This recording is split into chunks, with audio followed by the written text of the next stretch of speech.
Bonsoir, bienvenue à tous. Merci de nous retrouver pour les aléas du direct du lundi. Le lundi, c'est sport et médecine. Ça va, professeur? Écoutez, ça va très bien. Ça va. Ça... J'ai une bonne nouvelle avancée. On va vers l'été. On va vers l'été? Mais vous êtes enrhumé. Oui. Ouais.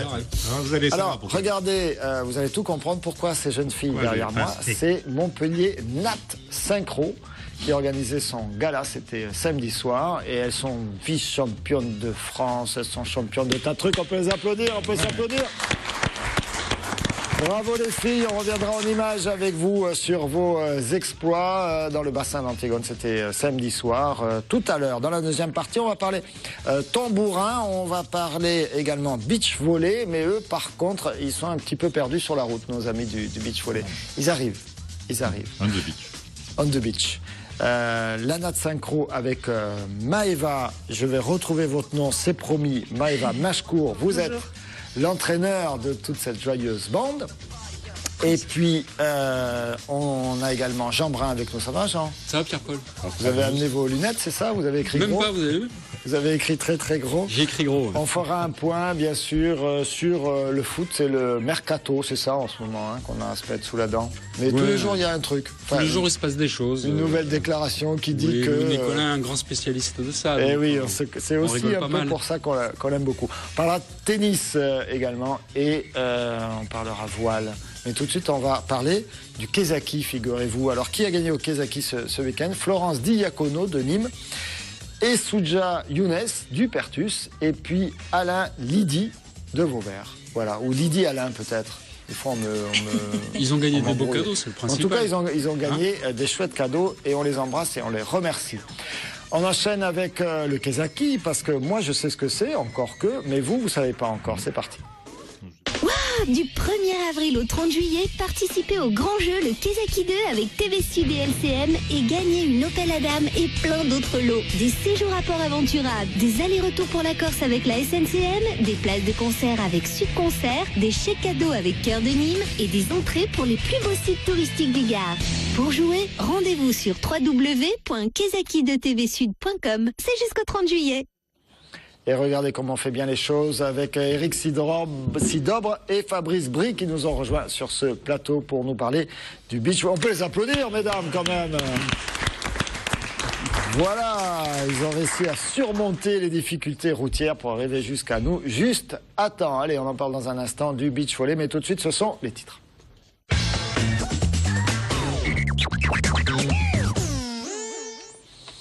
Marlène, je suis sûr que vous allez nous parler de quelque chose.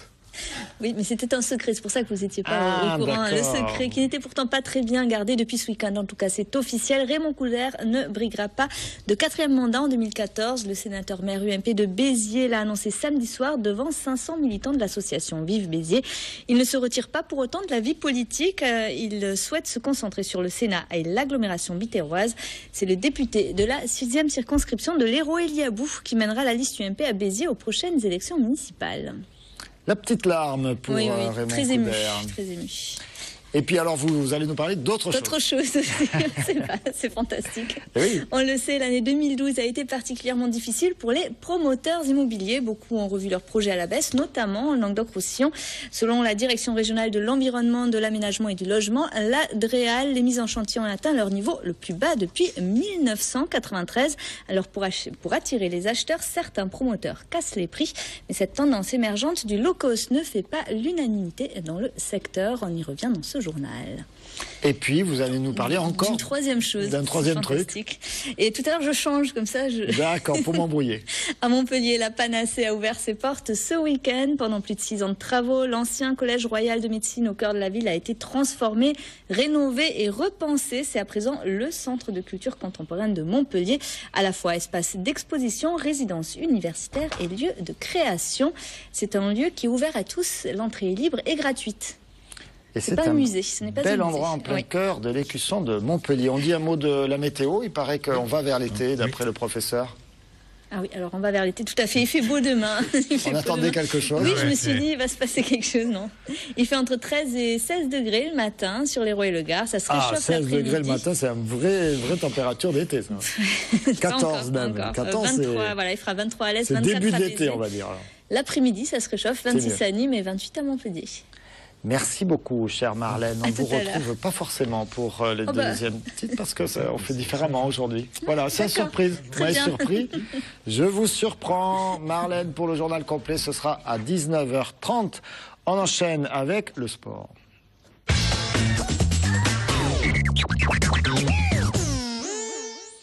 Alors, avec notre ami Christophe Garnier qui nous a rejoint sur ce plateau. On le salue, on l'applaudit, mademoiselle. Non, mais il n'y a pas de nous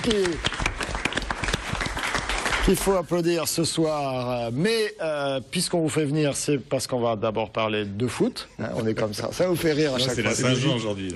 C'est la Saint-Jean ? Oui. Ah, ça va être votre fête. Voilà. À tous les deux. Oui. Ça va être votre fête à tous les deux.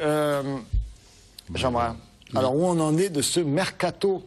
À Montpellier. Parlez-moi de Montpellier. À Montpellier, c'est assez simple. Parce que Nîmes, moi, je peux vous en parler, mais à ce matin, visiblement, il a dit que Djibril Cissé était un excellent DJ et qu'il pouvait le rester.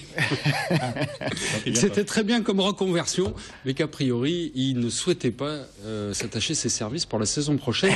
Il a fait remarquer fort justement que l'an passé, Montpellier a marqué à peu près autant de buts que l'année où ils ont été champions de France et que donc c'est pas devant qu'il y a problème, c'est plutôt derrière. Et pour derrière, en revanche, ça commence à s'étoffer puisque Montpellier va, dans les prochains jours, s'attacher les services de Siaka Tiéné, l'Ivoirien qui jouait au PSG, qui a été formé par Jean-Marc Guillou. Vous savez qu'il y a l'ancien Nantais qui a une académie en Afrique.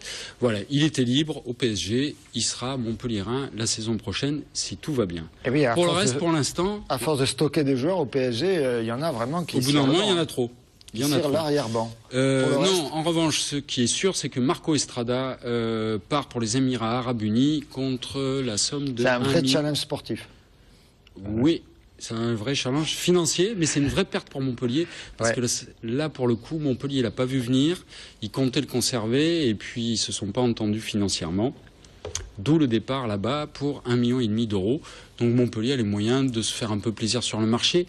Et Louis Nicolin, même s'il dit pas tout, visiblement travaille à la venue de quelqu'un de relativement connu. Mais pour l'instant, il ne veut pas nous dire qui. Pour aider un peu l'attaque quand même. Parce que Estrada, quand même, il aidait bien l'attaque, quoi. Oui, donc c'est Herrera qui pose souci. Ouais. On va voir. Bon. On va voir. Côté Limois, c'est mieux. Côté départ à Montpellier. Je vous dis, Marco Estrada pour l'instant. Après, Bédimo a un bon de sortie, mais pour l'instant, on n'a rien vu. Belanda en a un aussi, mais on n'a rien vu. Ce qui est sûr, c'est qu'à force de donner des bons de sortie et de calculer le budget dessus, il y a un moment, il va bien falloir qu'il y en ait qui partent. Ouais. Il ne faudrait pas que ce soit Cabella. Ah oui, parce que lui, il vaut un peu plus cher. Bon, bref, allez, on parle de Nîmes. Et il compte beaucoup dans le groupe. Oui, bien sûr. Et vous, à Nîmes? Eh bien, Nîmes, regardez, reportage non. Ce matin avec donc le point presse de Victor Zwenka, l'entraîneur, et du président Jean-Louis Gazot. La présentation de la dernière recrue, Nenad Kovacevic. Voilà, on va s'entraîner à le dire. Le reportage est de Stéphanie Human. Stéphanie Human, c'est parti. Il s'appelle Nenad Kovacevic, il est serbe et il a 32 ans. C'est le nouveau milieu de terrain recruté par le Nîmes Olympique pour la saison 2013-2014. Ce footballeur expérimenté a joué pour l'Étoile Rouge de Belgrade, mais aussi dans le club français du Racing Club de Lens. Un joueur qui a su convaincre le président et le coach. Dans le remplacement, dans l'utilisation du ballon, il va sûrement nous apporter énormément. Donc c'est pour ça qu'on l'a choisi, pour qu'il nous donne au milieu de terrain et qu'il donne à notre milieu de terrain encore un petit plus. C'est peut-être ce qui nous a manqué un peu l'année dernière pour côtoyer les 3 premières places. Nenad Kovacevic pourrait être l'un des atouts pour faire revivre le stade dont la fréquentation a baissé la saison passée. On n'a pas atteint l'objectif qu'on s'était fixé, qui était une moyenne de 7500 spectateurs, qui était une moyenne que nous avions atteinte lors des précédentes saisons en Ligue 2, donc ça paraissait logique. Donc il faut essayer de retrouver ce public nîmois. On l'a retrouvé en termes d'ambiance lors des 2 dernières rencontres à domicile, mais il faut qu'il revienne et qu'il revienne dès le début de la saison. Ça paraît très important si on veut réussir quelque chose de correct. Et pour réussir, il faudra aussi compter sur les entraînements qui reprennent dès demain à 16h. Nîmes Olympique qui aura l'occasion de jauger son potentiel le 6 juillet contre Lens à Albertville. Voilà, effectivement, ce serait le premier match amical. Et en image, vous avez vu un certain Nicolas Bénézé qui, lui, n'en finit plus de confirmer son départ du côté d'Évian Thonon Gaillard. Là encore, avec un petit budget à la clé, on parle d'1,5 million, ce qui pourrait aider les finances de Nîmes Olympique, qui sont positives, équilibrées. Ouais, mais vous auriez bien aimé qu'il reste quand même. Ah, ben c'est sûr, mais enfin, bon, c'est bien pour lui aussi. Il a beaucoup donné au Nîmes Olympique, donc c'est bien qu'il aille se frotter à la Ligue 1 un petit peu plus haut. Nico, il le mérite. Nenad Kovacevic, Romain Sartre en défense, Jérémy Cordoval également en défense latérale, Samir Benmeziane pour l'attaque, et puis les options levées. Donc il reste à Nîmes Olympique Riyad Nouri et Jean-Alain Fanchon. Donc ça fait une petite équipe qui pourrait être sympa. Les départs de Baldé, d'Adou, d'Al-Shaibani, de Carlier et de Moussa Sidibé, qui était encore en contrat, mais ça a été confirmé. Le premier match, ce sera le 2 août avec la venue de Créteil. Créteil, c'est le champion de national de l'année. Vous avez vu, c'est beaucoup plus organisé à Nîmes en fait qu'à Montpellier, parce qu'à Montpellier, on ne sait pas vraiment comment sera constituée l'équipe. Et le 9 août, il faut être prêt parce qu'on reçoit le PSG. Il y a une semaine de plus entre la Ligue 1 et la Ligue 2. Et juste après, une semaine plus tard, on va jouer à Monaco. Donc, si vous voulez, les 2 premiers matchs du championnat, déjà, va falloir être un peu en place. Mais bon, il y a encore quelques jours pour le mercato. Il reste le mercato se finit. Un gros mois. Voilà, ça se finit. Ah non, vous pouvez fin août, normalement. Voilà, mais bon, c'est possible qu'il y ait encore un petit peu de mouvement du côté de Nîmes, quoi qu'il arrive. Voilà. On tourne cette page foot et on parle. Laurent Blanc qui vient donc au PSG. Eh ben, oui. Laurent Blanc, on l'a dit, oui, le Gardois. Avec Jean-Luc Gasset. Ouais, voilà, avec son staff habituel. Le 9 août. Et oui. Ça. Donc vous allez avoir un petit truc pour une année. Pour le PSG, vous, cette année. Ouais, un petit blanc sec. Désolé. Ça commence. Cher Jean, on parle de voile? Oui, là c'est mouillé par contre. Oui, allez-vous. C'est votre fête. Vous nous avez mis côte à côte, vous saviez à quoi vous attendre. Oui, Maëva est vraiment désespéré. La solitaire du Figaro est arrivée ce week-end, c'est Yann Eliès qui l'a emporté et il a qualifié Xavier Macaire de guerrier, puisque Xavier Macaire c'est le skipper du bateau Héros, et il en est un puisqu'il a remonté toute la Manche avec un bateau extrêmement endommagé. Ce que je vous propose, c'est de voir le résumé fourni par l'organisation de la course. Il est 22h, les falaises de Dieppe se détachent à l'horizon, la mer est formée et le vent soutenu. Adrien Hardy passe la ligne d'arrivée en tête, remportant la 4e et dernière étape de cette 44e solitaire du Figaro, Héribon-Par-Cachemire. Il s'octroie en même temps la 13e place du classement général. Le skipper s'est battu jusqu'au bout, cette victoire a bon goût. Ça a été la bagarre, là, c'était chouette, juste avant de passer anti-fer, là, ça s'est joué sur un envoi de spi. Bon, on a été nombreux, enfin 3-4 bateaux, je pense, à pouvoir gagner. Bon, c'est moi, mais c'était super de se battre avec Xavier et avec Yann. Mais le grand vainqueur de cette solitaire du Figaro, Héribon-Par-Cachemire 2013, c'est lui. À 39 ans, Yann Eliès réalise la prouesse de remporter l'épreuve 2 fois de suite. Après être passé par tous les stades, l'euphorie d'une victoire d'étape, puis frôler l'abandon pour cause d'avarie, le costarmoricain a du mal à réaliser ce qui lui arrive. Jamais 203, c'est sûr que je reviendrai. De toute façon, rien que pour les émotions que ça procure. Je veux dire, passer de l'été cassé à 2 doigts de faire demi-tour et gagner ici à Dieppe, c'est un scénario incroyable, puis des émotions fortes, super fortes. L'autre exploit de cette 4e étape est réalisé par Xavier Macaire. 2e au classement général, il passe la ligne d'arrivée à Dieppe en 3e position, nous offrant quelques surfs sous spi au coucher du soleil. Après une navigation dans des conditions extrêmes et un trou dans la coque de son bateau, il finit la course par un véritable tour de force et un plaisir non dissimulé qu'il partage avec les vainqueurs. Du stress avec une collision, un choc sur le bateau, j'ai cru que c'était fini pour ma solitaire et je me suis pas démonté voilà, j'ai fait une super étape, je suis vraiment content. Le grand perdant de cette solitaire du Figaro aura été Frédéric Dutil. Pour sa 10e participation, le skipper avait réussi à prendre la tête du classement général jusqu'à cette dernière étape où il déchire son spi reculant à la 6e place. La composition du podium se fera donc sans lui, avec Yann Eliès sur la plus haute marche, Xavier Macaire à la 2e place et Morgan Lagravière en 3e. Bravo donc au skipper, j'allais dire speaker. Speaker, c'est vous. Skipper Hérolté. On parle beach rugby, Charles-Jean? Eh bien, écoutez. Pourquoi pas? On a les gens qu'il faut, mais peut-être qu'on va parler beach volley. Ah, j'ai dit beach rugby, pardon. Beach volley. C'est sûr, mais je ne parlerai pas de natation. C'est-à-dire qu'il est très grand il serait très grand pour un rugbyman. Un bon 2e ligne, ça peut. Mais voilà, il pourrait sauter en touche. Il pourrait sauter en touche. Allez, alors qu'est-ce qui se passe? Alors le beach volley, ça se déroule au Cap d'Agde. Il se passe des tas de choses au Cap d'Agde. Je ne savais pas qu'il y avait du beach volley aussi au Cap d'Agde. Oui, depuis 4 ans, on organise un tournoi de beach volley qui commence à prendre une dimension sympathique. Cette année, on a à cœur d'intégrer le tournoi des filles.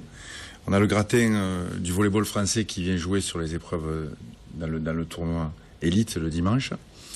Mais il nous tient à cœur aussi de développer la partie de Monsieur Tout-le-Monde ou de Mademoiselle Tout-le-Monde qui peut venir jouer au volley le samedi. Donc en fait, notre idée, c'est de développer un tournoi de masse qui va pouvoir éventuellement donner l'accès à 2 équipes au tableau final élite qui se déroule le dimanche. Tout le monde joue le grand tournoi, c'est ça? Oui, tout le monde. Un peu comme la Coupe de France, quoi. Donc les petits oui, mais peuvent, bon, en fait, on a des qualifications le samedi et le tournoi élite est booké avec des joueurs de renom comme Manu Ragondé, Monsieur Gosselin, Patrick Duflo, Fabien Dugrip, Robin Tull. Cette année, on a du gros niveau, donc les vainqueurs de l'année dernière ont du mal. Plutôt des joueurs de salle qui viennent jouer au beach pendant l'été. Oui, parce qu'on est sur une épreuve en 3-3. 3-3, donc qui se rapproche plus du volleyball de salle. Le beach volley et qui est plus abordable, et qui est plus abordable à tout le monde, qui est moins Monsieur Tout le Monde qui vient jouer le week-end sur la plage pendant tout l'été. C'est ça, Eric? Et alors Fabrice, peut-être, vous êtes joueur à l'Arago. J'étais joueur. Vous étiez joueur. Et donc mais le beach volley, ok, mais à 3, c'est ça? À 3, c'est même un petit peu plus spectaculaire. Je crois que pour les gens qui sont habitués à jouer au volleyball en salle, lorsqu'on les fait regarder du beach volley 2 contre 2, des fois ils s'ennuient un petit peu. Ça tape pas spécialement fort par rapport à ce qu'ils voient pendant la saison de volley traditionnel. Et c'est vrai que le 3 contre 3, c'est beaucoup plus familial, c'est beaucoup plus convivial. Et puis avec les joueurs qu'ont réussi à ramener Eric et toute son équipe, c'est vrai que ça va être super sympa de voir se confronter. Il y a des internationaux qui étaient en équipe de France contre des joueurs qui sont des joueurs de volley traditionnels. Et je crois que le mix des deux va faire un tournoi vraiment très très haut niveau. Le beach à 2 plutôt que le beach à 3, le contraire, ça vous inspire rien, ça, Jean-Claude? D'habitude, vous êtes... À 3, il préfère toujours, lui. C'est à 3, si, mais les vrais beachers, c'est à 2, il nous l'avait raconté, le beacher. Mais à 3, c'est... et sur la plage du Richelieu, c'est ça? Sur la plage du Richelieu-Est, oui, sur la plage vous dites finalement ailleurs, on n'est pas si loin. Ce n'est pas si loin. Qu'est-ce que vous entendez par là? Ça, c'est en fait c'est le concept de notre établissement, parce qu'au départ on est une plage privée et on a essayé d'intégrer tout un tas de manifestations autour de ce concept. Ils font des trucs là-bas. Et en fait on a essayé justement de démontrer qu'on n'avait pas besoin de partir dans les îles pour être dépaysé. Et ça a été un petit peu le leitmotiv de notre établissement. C'est joli.